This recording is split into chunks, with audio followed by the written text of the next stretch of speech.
Hello lovelies, welcome to my first YouTube video. I am going to be sharing with you how to braid your full lace braided wig and also make your braided wig lighter. If this sounds like something you'd like to know, then keep watching. So what I'm literally doing is trying to make sure my lace is tight. I'm using those tiny pins, those tiny T-pins to ensure that my lace is tight so I can grip it without rumpling the lace. If you braid, you understand what I'm trying to say. So you want to firmly grip your braids in a way that it doesn't ripple or rather rumple your lace, but it is tight. I don't know if that makes any sense, but yeah, I just want to make sure you are gripping but not so tight, not so hard that it's rumpling your lace. I don't have a particular amount of braiding extension that I add to my braids. I always cross check, I always check. As you can see me doing the video, I always compare with the rest braids. When I feel like it's too tiny, I add up, and when I feel like my braids are too big, I lose the braid and remove the extension, like a strand of the extension I already added. And when I see that it's the same, I just keep braiding. So I always check, I always cross check, I always make sure that they are the same size. And yeah, that's just what I do.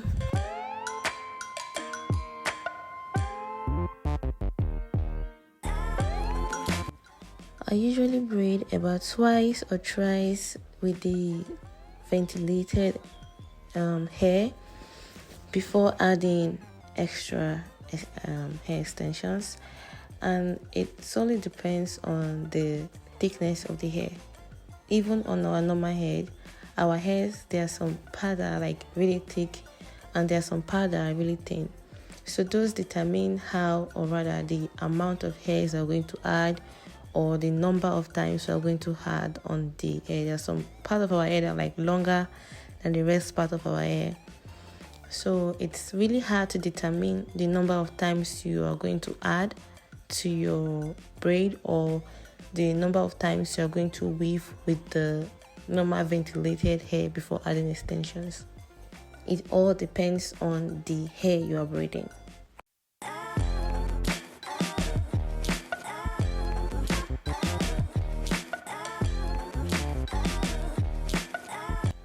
So personally, for small braids like this, I don't like to add a lot from the beginning. I always add little pieces, little strands of hair at the beginning, so that way it's not looking so bulky in the beginning. And then I try to maintain a certain amount of thickness till I get to the end. Like not really the end, but close to the end. Like I feel like when it's too bulky in the beginning and then suddenly gets very tiny, like after the very beginning, it looks kind of awkward. So I just try to maintain a certain amount of thickness, like this particular small thickness in the beginning, so that I can regulate how I want my braids to look like, how I want the length to be. I don't know if that makes any sense. I'll throw more light on that as we go.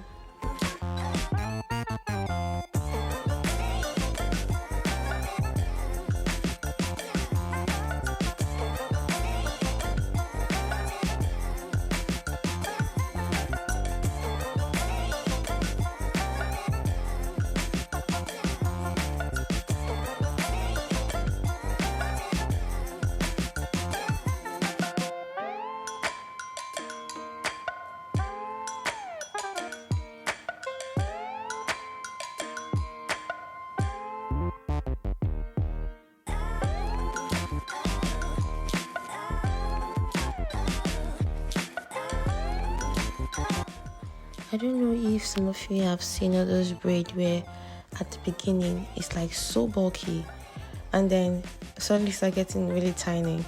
You see, like this doesn't apply to jumbo braids or large size braids because obviously it just has to be big.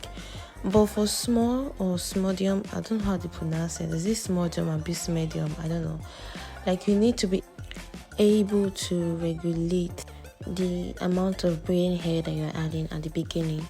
That way you have more control of the length, you have more control of the thickness, and if it's like so big at the beginning, it has to get to a certain length for it to make sense, like for it to be fine. Do you get what I'm trying to say? Unless you're trying to do like those short ones where it has to be like thick from the beginning to the end, like those let's say example, those shoulder large braids. You have to make it thick from the beginning to the end. Like it's not going to be like tiny in the end. But if you're like making all those large braids, you want it to be long, it has to be like, I'm talking over 28 inches long, so that it can actually be fine. I think ladies understand what I'm trying to say. So if you're making this kind of tiny braids, you can make it short, especially for like this small and medium size braids. You can make it short, you can make it long, you can make it 24 inches, you can make it 30 inches, you can make it 5 inches. It's going to be cute. You can make it any amount, any length you want it to be, and it's going to be cute because you are able to control how the thickness and the length is going to be from the beginning. And it's just going to give it that more sleep effect. That is my preference. I love it when it's sculpted, when it's like, relaxing on my face. I'm talking about this type of small braids, please. So that is exactly why I like to maintain a certain amount of thickness from the beginning to the end. I don't know if you guys are getting what I'm trying to say, but yeah, that's what I'm trying to say. You need to add up little by little from the beginning, especially for these small size braids, okay?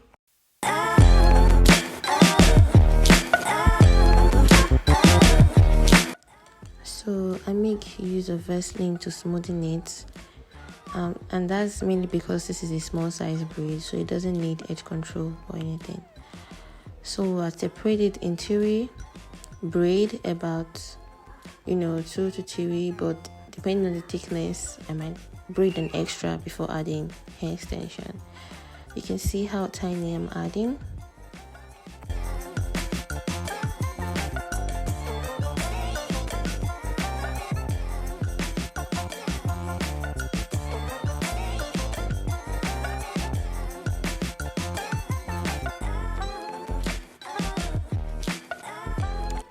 And then I kind of add to the braiding extension as I go. Like the first 2 is going to be tiny, like really tiny, and then as I go, I'll be adding a little, not so big, but adding more to the braiding extension, just to give it that thickness, because you can't keep adding like very, very tiny from the beginning. You need it to be very tiny from the beginning to give it this beautiful sleek effect. Then as you're going, you are adding more extensions. Meanwhile, you are still comparing. Always make sure you are checking with the right side of the braids to make sure that they are the same thing, okay?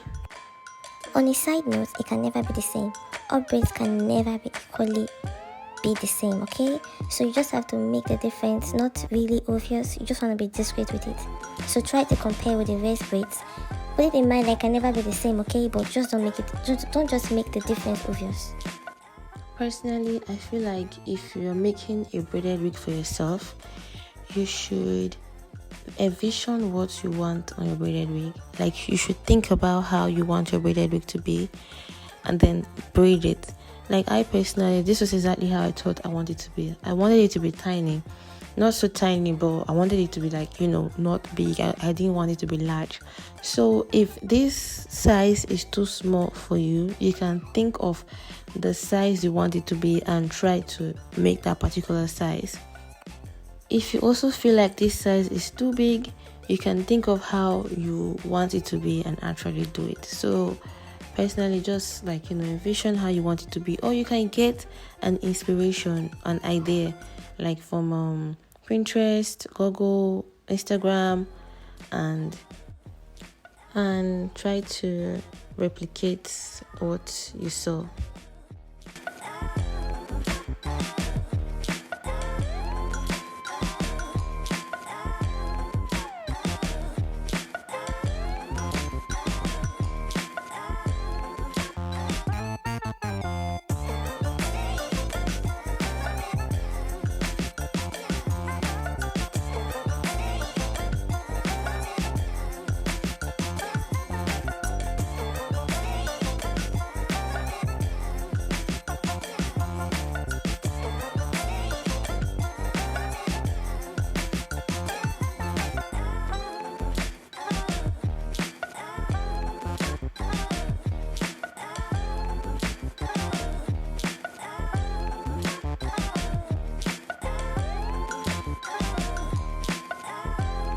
Here I'm just showing how I'm braiding. This is for the beginners that are still learning how to braid. I just divide it into three and then pick it and started braiding.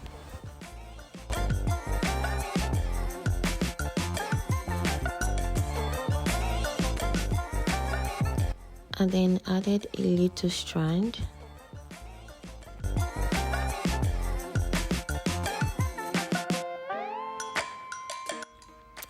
Adding up another little strand.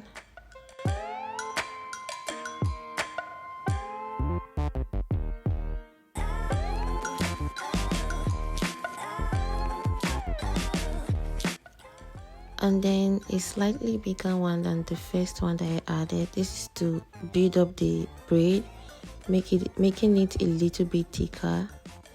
Adding up another slightly bigger one. This is usually almost same size with the third one I added. And this is to build up the braid and make it a little bit thicker than it is at the beginning.